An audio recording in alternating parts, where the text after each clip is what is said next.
Okay, good morning, everybody. Hope everybody is well. Thank you for sticking with me on yesterday's construction event. It is quieter today, thank God. You know, sometimes in life, you don't appreciate things until it gets taken from you. I can't tell you how much I appreciate being able to talk to you this morning without the sound as if the roof is going to collapse on me. So I appreciate that. Thank you so much for tuning in. First of all, I want to give a special thank you to my friend Mark Gustakov. Mark and I went to Israel together. Thank you for watching the show. Yesterday, I came home and I saw a package on my doorstep from Mark, and here's what it was. It was a hat. If you can see it, for those who are only listening audio, it is a hat with a big zeal on it, which I love. This became my new favorite hat. So thank you, Mark, for the swag. One day, Andy and I are going to sit down and do some swag together, which everyone will think is insane except for us. Zeal and honor and be do and all that other fun stuff that we say here that when tell it to someone else, they're like, what are you talking about? We'll have our own swag, coffee cups, whatever. I don't know. My dreams. We're speaking about honor, this idea of humility and what it is and what it's not. Yesterday, for those who were able to listen past all the noise, we started speaking about inside out versus outside in. How when we look at the world from the sense of our accomplishments and need the world to make us feel like we are accomplished, we are inherently limiting ourselves. And what happens is we lose sight of the source of our accomplishments. And we focus on the impact of our accomplishments. This is a major misconception that will leave us always feeling unsatisfied. Right? Let's delve in a little bit with God's help. If we measure our accomplishments and we focus our accomplishments, our actions, let's say, on our accomplishments, if we put our minds to valuing our actions based on our accomplishments, based on the results of our actions, we end up valuing what we do based on its impact. And its impact is almost always contingent on things outside us. So we end up valuing what we do by things that are outside us, out of our control. So the speech that I spoke about yesterday about the rabbi who got up is really valuable based on how many people heard it. If you do a video and 2 people see it, it's less valuable than 2 million people see it. Let's assume it's the same video.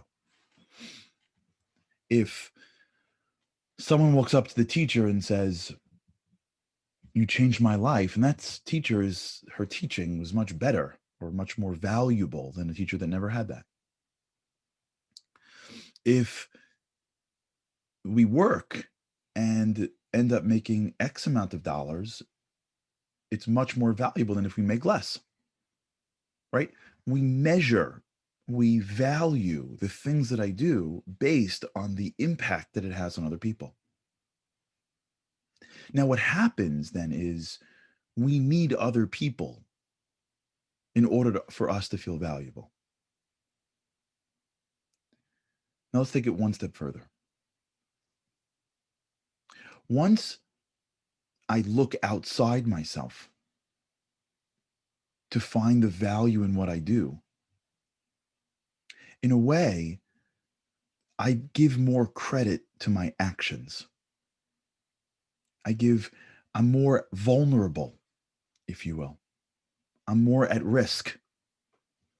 So if I do a video and few people see it or like it, I now have placed myself in a state of vulnerability, and I need the world to tell me how good I am. I need the world to tell me that I'm making the impact. I need the child to give me the respect or the appreciation to feel like I'm a good parent.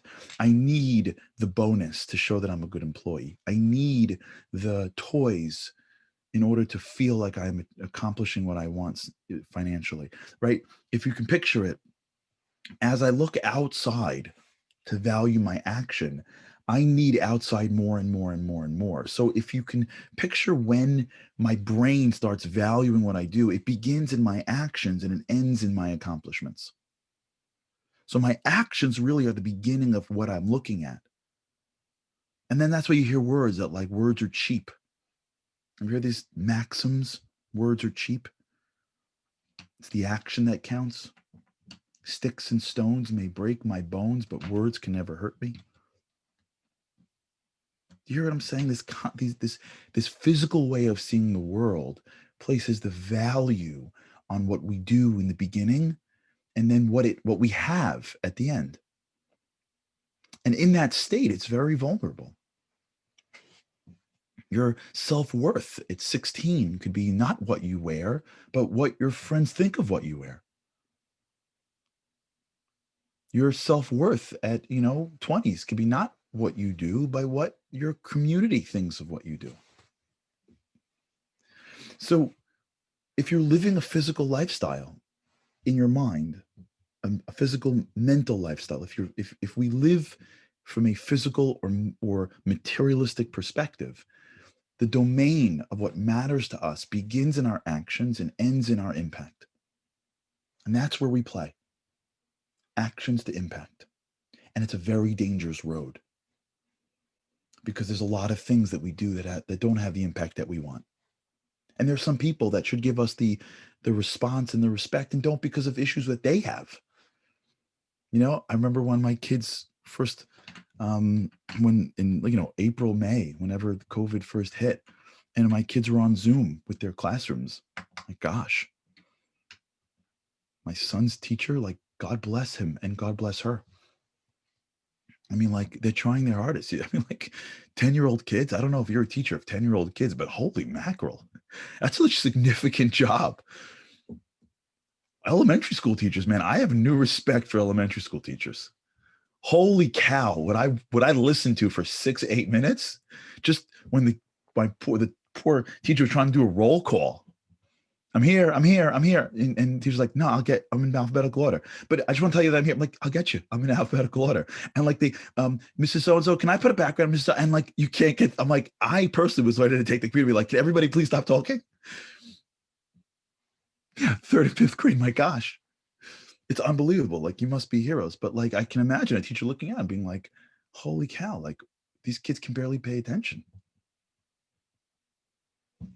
Now, what this does is it begins to value who we are outside in, having to doing to being, outside in. And when you live in this space long enough, that inner soul that we all have starts to get covered. That inner essence of who we are starts to be covered by the protection that we need to ensure that we're not going to wake up every morning and make ourselves vulnerable. That's why kids go from being on fire to too cool. Why is it that you take a kid who's 3 and he bounces around and he's helping out and dad's banging on the shed and the little 3-year-old's got the little toy banging on the shed. And they get dressed up and they have their friends over. You take a look, go look at 3-year-olds. And like they're having the best time. Take that 3-year-old and walk him through elementary school and make him 14. He's too cool. Why? Shouldn't he be more on fire? Shouldn't she be more? No. And the answer is because they don't know how to measure themselves. Their whole world is collapsing around them. 3-year-olds aren't aware of what they do and what they have. They're not aware of their actions or their impact. All they're aware of who they are. And it changes all the time. They're not cognizant of the world around them. 4, 5, 6, they're not really there yet. They sort of are. 13, 14, 15, their whole life is have. And what they need is acceptance. And they're stuck into these little fish bowls based on who's their age. They don't get to choose their friends. They don't get to choose their environments. They don't get to choose their social acceptance rules. Those kids don't get to choose whether their group is going to care more about academics or athletics or what you wear or how much you have. They get plopped into an environment that they're stuck in. And their whole life is they're trying to figure out impact. And for them, impact is just acceptance. So their B is outside in. So they can't be vulnerable. Because what are they going to do if they stick their neck out and they come to school wearing something that's not what everyone accepts? What are they going to do if they do things that no one likes? So all of a sudden, like everyone plays, chess, I guess, and they all play chess, and everyone plays sports, and they all play sports. And all of a sudden, you see somebody who's like super dramatic, but like thinks less of herself because in her school, like the math students are considered the smartest. Or the kid's not so athletic and thinks less of himself because in this place, all the cool kids play sports. All of a sudden, this world of doing and having is impacting who they are. So they have to create a cover, a protective shield that suffocates that inner infinite source that we've been talking about, the source of honor, that power that is beyond anything, the infiniteness of who they are. They have to suffocate because they can't allow that to come out. Because what if it comes out and nobody respects it? What if it comes out and nobody thinks it's cool? So they become too cool, which basically means I don't want to be vulnerable. When you look at a high school kid who's too cool, what they're saying is, I don't know how to navigate in this world, and I don't want to take a risk of being vulnerable. So I'm going to condition my brain to think that everything isn't, I don't want to engage in anything really, because I could always play safe. And some people get over this, and some people don't. Some people are in they're middle aged and they're still playing the same too cool game. Their friends sort of like stepped up, and now, like, as opposed to being the fishbowl of their school, they're in the fishbowl of their communities or their jobs, and they're scared to be who they are, because what if they don't get accepted by who they are? And they don't value what they do based on where it comes from. They value what they do based on what the world thinks of what they do. Now, all this is this incredible, in Hebrew, the world is called a klipa. It's a shell that surrounds the husk, that surrounds the fruit that we place upon ourselves. This is, in the world of Jewish mysticism, this is sort of the game. Because everything is light, and every human being is a soul, and everything has spirituality. But around all the light are husks, are shells. That fruit's amazing, but you can't taste it because there's a peel around the orange. I don't care how delicious that orange is, you ain't getting in. That walnut could be amazing, but you're not getting in. And the shell that we place upon ourselves is the shell of acceptance that we need from other people. And when we live our minds and we place our eyes in the do have category, really closer to have, if you could almost picture like the continuum of be, do, have, who I am at my core, what I do, and the impact. Where you place your eyes on that spectrum is going to impact how you feel about yourself and about your actions. And for most of us that live in the material world, we place our eyes in the impact, what I have, what it's doing. And we judge our actions and ourselves based on the things that are impacting people. I judge my career based on the money that I make. I judge my ability as a parent or friend based on how many people like me. I judge the ability to say the right things based on the response. And as our eyes move all the way to the most material, to the most physical, I judge my brains based on the scores that I get on my tests, which is why, if you ever look at the research of Carol Dweck in her book, Mindset, I think Carol's book was called Mindset. In her book, she speaks about the growth mindset, and she speaks about giving tests to two different types of young kids. Let's say they were second graders. And she gave them second grade tests, like problems to solve. And for half the group, she said, "You're so smart. Impact, result, smart. Smart is the impact of your actions. You did enough, you scored high enough. And I am telling you you're smart. That is an impact. That is the world responding to your actions. That puts those little eyes all the way at the end of that spectrum." And to some of the kids, she said, "You work so hard." That's all the way at the middle of the spectrum of doing. This is research. It's insane. Two groups of kids, same test. She just changed their eyes to look at the impact or to look right in between being and doing. Then she gave them fifth grade problems, which were much harder than them, and they all failed. And then she said, "Would you want to have the first problems, the easier stuff, or the second problems, the harder stuff?" And the kids who were told that they were smart, the impact, the results oriented, they all wanted the easy stuff because they just wanted to get the impact. They didn't want to grow. They didn't want to challenge themselves. They just wanted that impact quick enough. You told me I'm wealthy. I got to keep my wealth up. I can't make money in the market. So let me at least steal the money in a Ponzi scheme. You told me I'm gorgeous. I got to keep that up. I'm getting older. Just stick needles in my face, whatever it's going to be. You told me that I'm doing great in the world and I don't know how to keep on doing great in the world. So let me cheat, steal, borrow, pretend, or lie. I can't afford this thing. So I can't. Let me lease it and lease 30 things and go into crazy debt just so that the world thinks. Because I was once feeling the impact of other people. I was once getting the attention of other people. I was once at the edge of having, and people were responding to me. And that felt like something. And I got to keep that feeling going because I live at the end of this have continuum.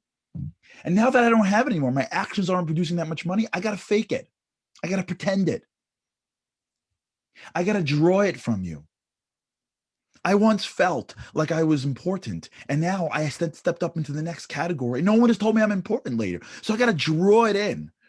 I got to drag it in. Tell me I'm great. Oh my God, I got to tell you a story. I spoke to somebody and she told me that, like, you've changed my life. But I'm like, no, I haven't, please. And she said, "You changed my life." I'm like, no, please. Can you imagine that so-and-so said I changed my life? And the person listening going like, "You must have changed their lives." And the guy's like, "Oh yeah, of course." I'm drawing it in. I'm drawing it in. I have to draw it in because I need it. Because my B isn't where my focus is. It's my impact. I don't mean impact like I'm trying to change the world impact. Impact, I mean, this is what it feels like to be the end of the product of my labor.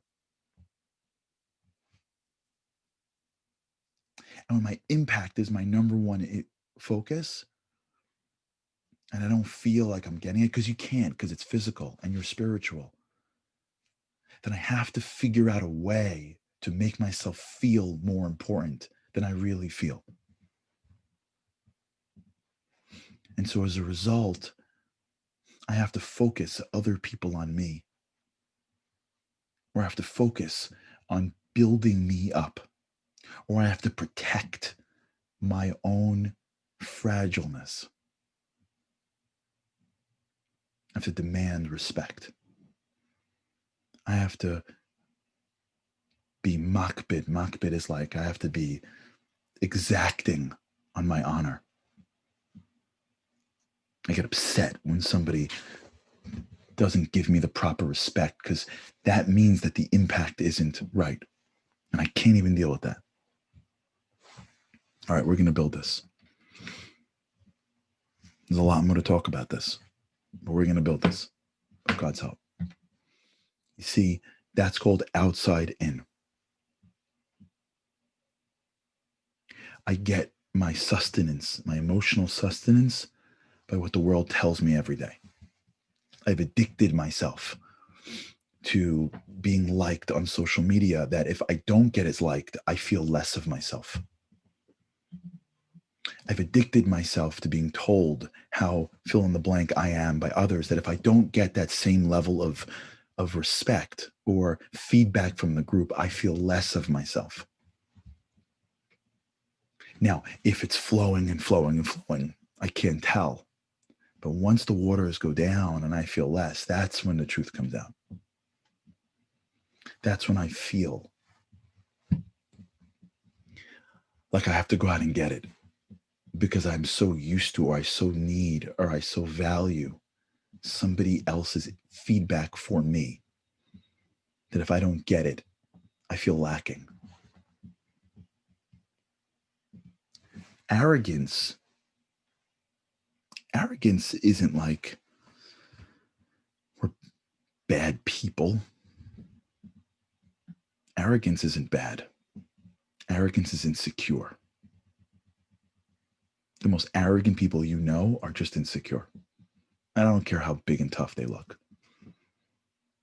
It's insecurity. And it's insecurity because their eyes are focused on the wrong thing. When your eyes focus on the impact, then you need the world always to tell you how great you are.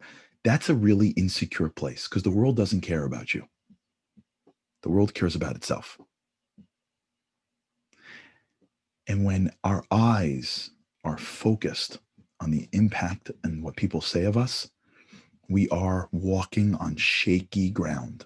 We are insecure. And then our brain adapts to fill the insecurity by bringing as much as we can in. And that focus is what we call arrogant. Okay. We'll continue with God's help. Thanks so much for tuning in.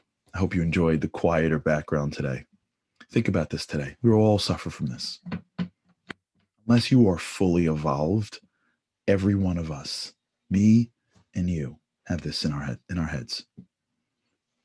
And when we focus on the core of it, we're able to be the person that we're meant to be. Okay, have a great day. And with God's help, I can't wait to see you again tomorrow.